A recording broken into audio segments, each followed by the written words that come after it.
Muy buenos días, bienvenidos a Directo América de France 24. Yo soy Elena Lozano y todo lo que verá a continuación es noticia. Iniciamos. Israel autoriza la entrada parcial de mercancías privadas en Gaza que incluyen alimentos básicos, alimentos para bebés, frutas y verduras y artículos de higiene. Mientras este martes se reunirá el Gabinete de Seguridad israelí con la intención, como lo informó un alto funcionario, de ir por la ocupación total de la Franja de Gaza. El expresidente de Brasil, Jair Bolsonaro, permanecerá en prisión domiciliaria durante el proceso judicial que se sigue en su contra por el presunto intento de golpe de Estado. La Corte Suprema ordenó el martes la medida contra la que protestan simpatizantes del ultraderechista a las afueras de su casa. En Ginebra comienza la sexta y última ronda de negociaciones sobre el Tratado Global contra la Contaminación de Plásticos. Luego de 3 años de debate, los 180 países buscan ponerse de acuerdo ante la crisis ambiental y de salud que ha sido causada por el uso de estos materiales y sus residuos.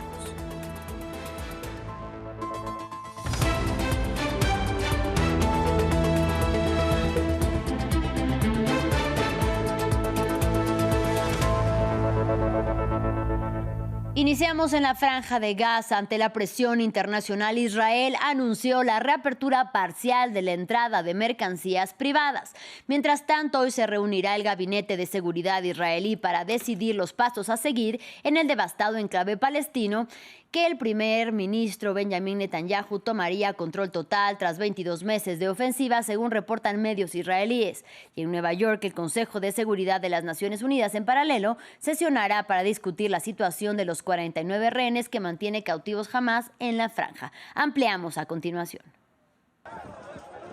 Entre bolsas y cajas, más suministros de ayuda ingresan en Gaza. Israel afirmó este martes que permitirá la entrada gradual y controlada de más mercancías al enclave palestino a través del COGAT, una agencia militar dependiendo del Ministerio de Defensa. Nos están proporcionando ayuda a cuentagotas. Es cierto que los camiones entran, pero no es suficiente. Realmente no es suficiente. La gente tiene hambre. En mi caso, han pasado 2 semanas y media, lo juro, y no me he llevado ni una sola bolsa de aquí. ¿De qué me sirve que el camión pase por delante de mis narices? Les pido que garanticen la ayuda.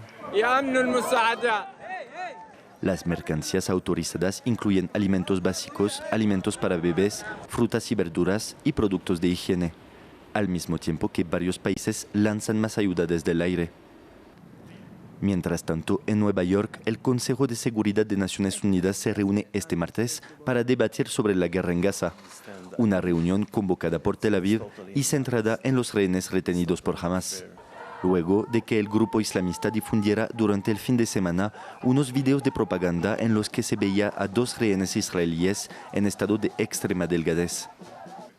Pero en medio de las noticias de más discusiones sobre la situación humanitaria en Gaza y los rehenes, una fuente del gabinete israelí comunicó al medio The Jerusalem Post que el primer ministro Benjamín Netanyahu está presionando para llevar a cabo lo que habría denominado como la ocupación total de la Franja de Gaza, un plan ofensivo que incluiría operaciones en zonas donde se ubicarían rehenes según el informe.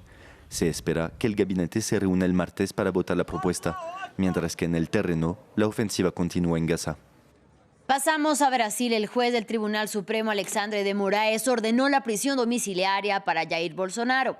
La resolución fue impuesta luego de que el exmandatario violara una de las medidas cautelares que le fue impuesta, la que le prohibía enviar mensajes en sus redes sociales o de terceros. La policía informó que realizó la diligencia de la prisión domiciliaria y decomisó el teléfono celular del ultraderechista. Valentina Torres Sánchez tiene más detalles. Así fue como la Policía Federal de Brasil llegó hasta la residencia de Jair Bolsonaro. Le comunicaron la orden de prisión domiciliaria y confiscaron su teléfono celular. Así lo ordenó el juez del Tribunal Supremo, Alexandre de Moraes, al tiempo que le prohibió recibir visitas con excepción de familiares cercanos o sus abogados. En el fallo, el magistrado dijo que Bolsonaro violó reiteradamente la medida cautelar que le prohíbe el uso de redes sociales propias o de terceros y dijo que el exmandatario participó en una videollamada con su hijo Flavio durante una protesta que se produjo el domingo en la playa de Copacabana.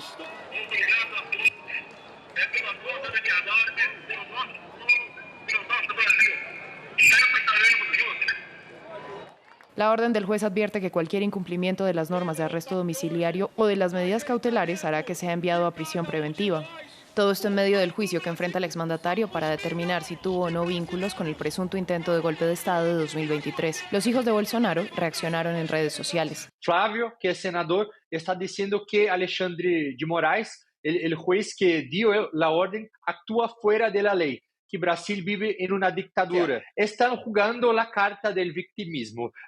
Y hay que decir que eso, dentro del campo bolsonarista, funciona porque refuerza esta narrativa de persecución para los que ya están convencidos. Estados Unidos condenó la medida. El juez Moraes, ahora sancionado por Estados Unidos como violador de derechos humanos, sigue utilizando las instituciones brasileñas para silenciar a la oposición y amenazar la democracia.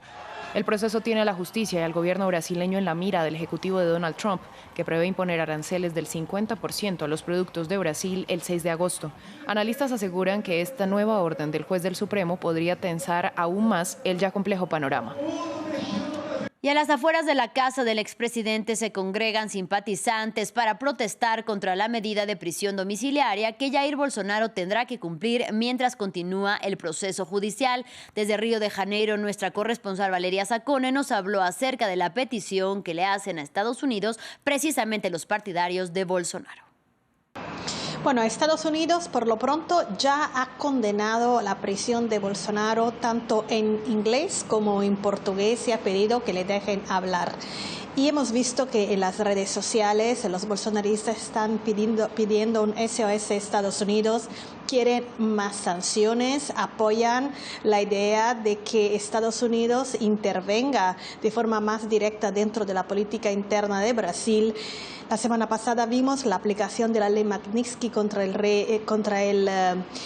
juez Moraes, que ha sido puesto en una lista de violadores de los derechos humanos, y ahora se esperan probablemente más sanciones a más jueces de la Corte Suprema o incluso cosas más pesadas como por ejemplo sanciones a bancos brasileños. Y es que se espera que esto acontezca en un momento especialmente difícil cuando Brasil está intentando negociar el arancel del 50% sobre todas las mercancías brasileñas, inicialmente todas, después Trump dejó casi 700 fuera. Y el domingo señalizó que él estaba abierto a recibir llamadas de Lula, y de hecho toda la diplomacia de Brasil está viendo cómo se haría esta articulación. Y entonces en este momento la prisión domiciliaria complica el escenario más tenso de las relaciones bilaterales entre los dos países. Además, recordar que Bolsonaro es el cuarto expresidente preso en Brasil después de Lula, Temer y Collor de Mello, y que es una prisión domiciliaria, pero no es la condena, porque se espera que el juicio por un supuesto intento de golpe de Estado siga el calendario normal y se celebre como previsto en septiembre. Y en otras noticias, en Ginebra comenzó la sexta y última ronda de negociaciones sobre el Tratado Global contra la Contaminación de Plásticos. Luego de 3 años de conversaciones, tiene como objetivo sellar un pacto legalmente vinculante para luchar contra la crisis ambiental y de salud causada por el uso de estos materiales y sus residuos. Sin embargo, las esperanzas de lograr un tratado ambicioso se han desvanecido ante la presión de los países productores de petróleo, la industria petroquímica y la administración de Donald Trump, que está revirtiendo las políticas ambientales. Más detalles a continuación. El Pensador está a punto de hundirse en un mar de plástico.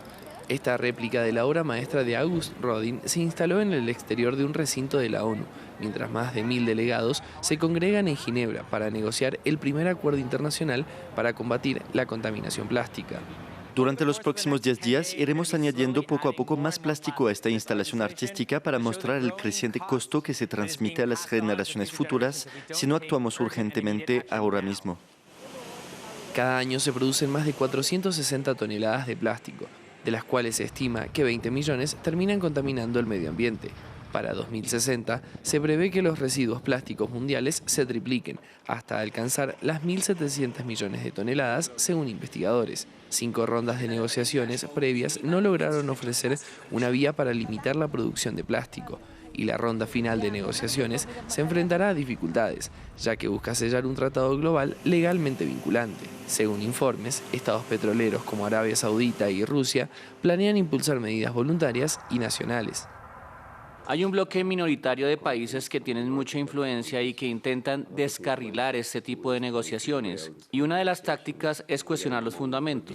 Encontrar en un momento de revisión todo lo incluso que la ciencia nos dice está altamente politizado. Al igual que con el cambio climático, los pequeños estados insulares son los más vulnerables a la contaminación plástica. La vida marina, incluyendo peces, tortugas y ballenas, es la más amenazada. Y los microplásticos están por todas partes, incluso en el cuerpo humano. Ahora hablamos de la guerra comercial desencadenada por la administración Trump. Rusia rechaza las amenazas de Washington de imponer aranceles secundarios a los países que le compren petróleo como medida de presión para que ponga fin a la guerra en Ucrania. La reacción del Kremlin ocurre después de que este martes el presidente Donald Trump anunciara a India un aumento a los aranceles a sus exportaciones por las compras de petróleo ruso. El portavoz del Kremlin, Dmitry Peskov, tachó las declaraciones de la Casa Blanca como ilegales. Y continuamos con información de Chile. Familiares y amigos de los 6 mineros fallecidos tras el colapso de la mina El Teniente asistieron a las honras fúnebres de Jan Miranda, una de las víctimas en Rancagua. Más detalles en este informe de El María Ángulo. Con aplausos y ofrendas, así fue la despedida de Jan Miranda, uno de los 6 mineros que murieron tras el derrumbe registrado en la mina El Teniente, el mayor punto de explotación subterránea de cobre a nivel mundial. Lo que ha pasado es un dolor profundo para todos, porque es algo que no se espera, es algo fortuito que no se puede manejar. Así que estamos aquí en apoyo a la familia y como familia minera con un dolor grande. La muerte de Miranda, de 31 años, padre de 3 hijos y con uno más en camino, es vista por sus compañeros como un llamado para que las operaciones mineras no sigan cobrando vidas. Esto es lamentable que tenga que pasar esto para ver si, ojalá, lo que yo digo es que su muerte no sea en vano, que se logre algo por la sangre de los chiquillos, que las empresas contratistas tengan una mayor importancia dentro de la minería. El presidente chileno, Gabriel Boric, decretó 3 días de luto desde el domingo hasta este martes. El Ministerio de Minas indicó que la zona permanecerá cerrada mientras se desarrolle la investigación para esclarecer las causas del hecho. Se trata del accidente más grave ocurrido en esta área minera desde 1990. Codelco, la minera estatal, señaló que convocará expertos internacionales para determinar qué falló en sus protocolos, mientras la familia de Jan se aferra a los recuerdos. Y finalizamos en Japón. A un día de que se cumplan 80 años del lanzamiento de la primera bomba atómica en la historia, en la ciudad de Hiroshima se llevan a cabo los últimos preparativos para la ceremonia y los actos conmemorativos. Asistirán representantes de más de un centenar de países y regiones y tienen como objetivo mantener viva la memoria, pero también lanzar un fuerte mensaje en contra de las armas nucleares.